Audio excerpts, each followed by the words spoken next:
So welcome to the End Alzheimer's Now GoFundMe campaign. And I wanted to share with you the experience of some therapists that are doing craniosacral therapy in the field that have been treating people with Alzheimer's and dementia. And I have here with me today Emily Ireland from New York. Welcome, Emily. Hi, good to be here. And Emily has had some experience in the last year or so working with patients at different stages of Alzheimer's and dementia. So I wanted to have you get a face on what it is we're trying to do. And Emily, would you like to share kind of what it's been like to treat people with craniosacral therapy that have memory problems?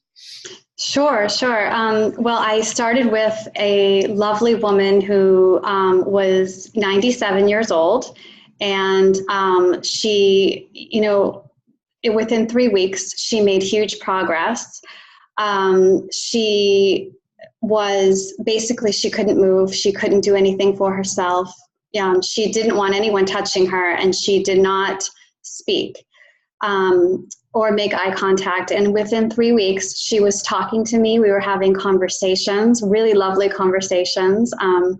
And she fed herself, and she was able to have conversations with her family, her grandchildren. That was really nice because, she hadn't been able to tell them she loved them or anything. She was incapacitated. And so we had these wonderful results within 3 to 7 weeks. It was very surprising. I wasn't sure because of her age and her condition, but if we could do something like that with someone who's 97, imagine what we can do with early onset. And this was a lady that was a little more advanced than Alzheimer's, right? That's right. She was around the clock care. She was,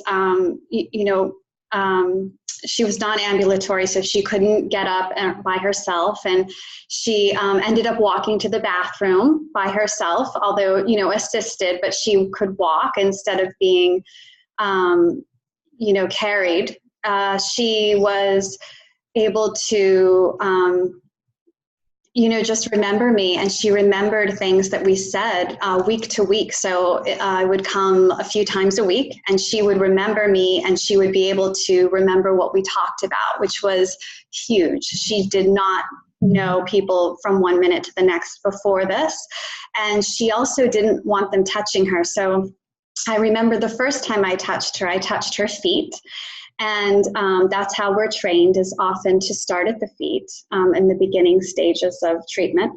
And basically she just stared at me, and she was peaceful, and she was beautiful the entire time. I was with her for quite a while, maybe 45 minutes. And everyone was shocked because she would usually kick me, kick people if they came near her feet.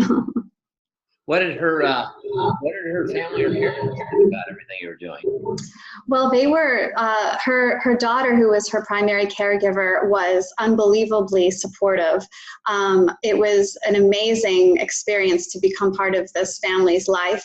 Her daughter kept saying it was unbelievable. She could not believe I got her mom to talk. She could not believe that, her mom was holding her cookie and drinking by herself her cup with her cup.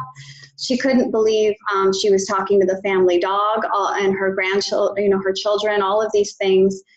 And I taught the caregivers who were hired to care for her, I taught them how to treat her so that she could get more treatment all day and any time during the night without me there. So basically, this is a wonderful investment in healthcare, because if you're already being taken care of by home health aides, you can add this on complementarily even, to give them the best possible outlook. Emily, thanks for sharing all that. And I just want to ask one other thing. In the program that we're doing now for GoFundMe and sponsoring people to go for a whole 1 week of intensive therapy, what do you think the value might be for that with someone that's like early to mid-stage dementia?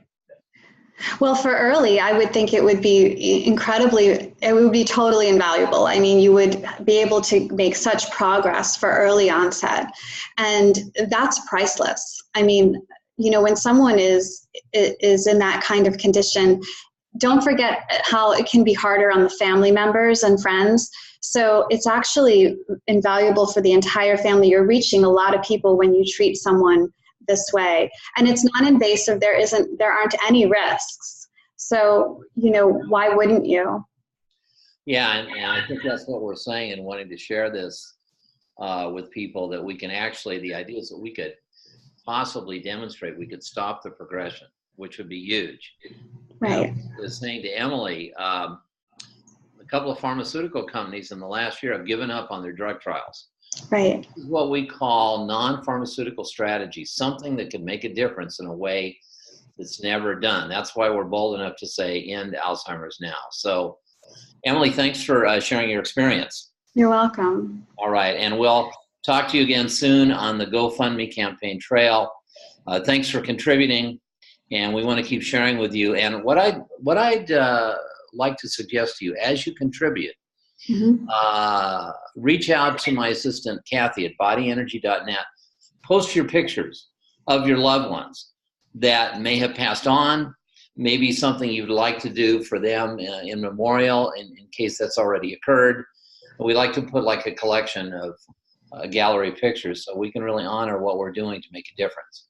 So do that, and we're very excited about making a difference. So again, Emily, thank you very much. You're welcome. Thank you for having me. Yeah, thank you, and we'll talk to everyone soon.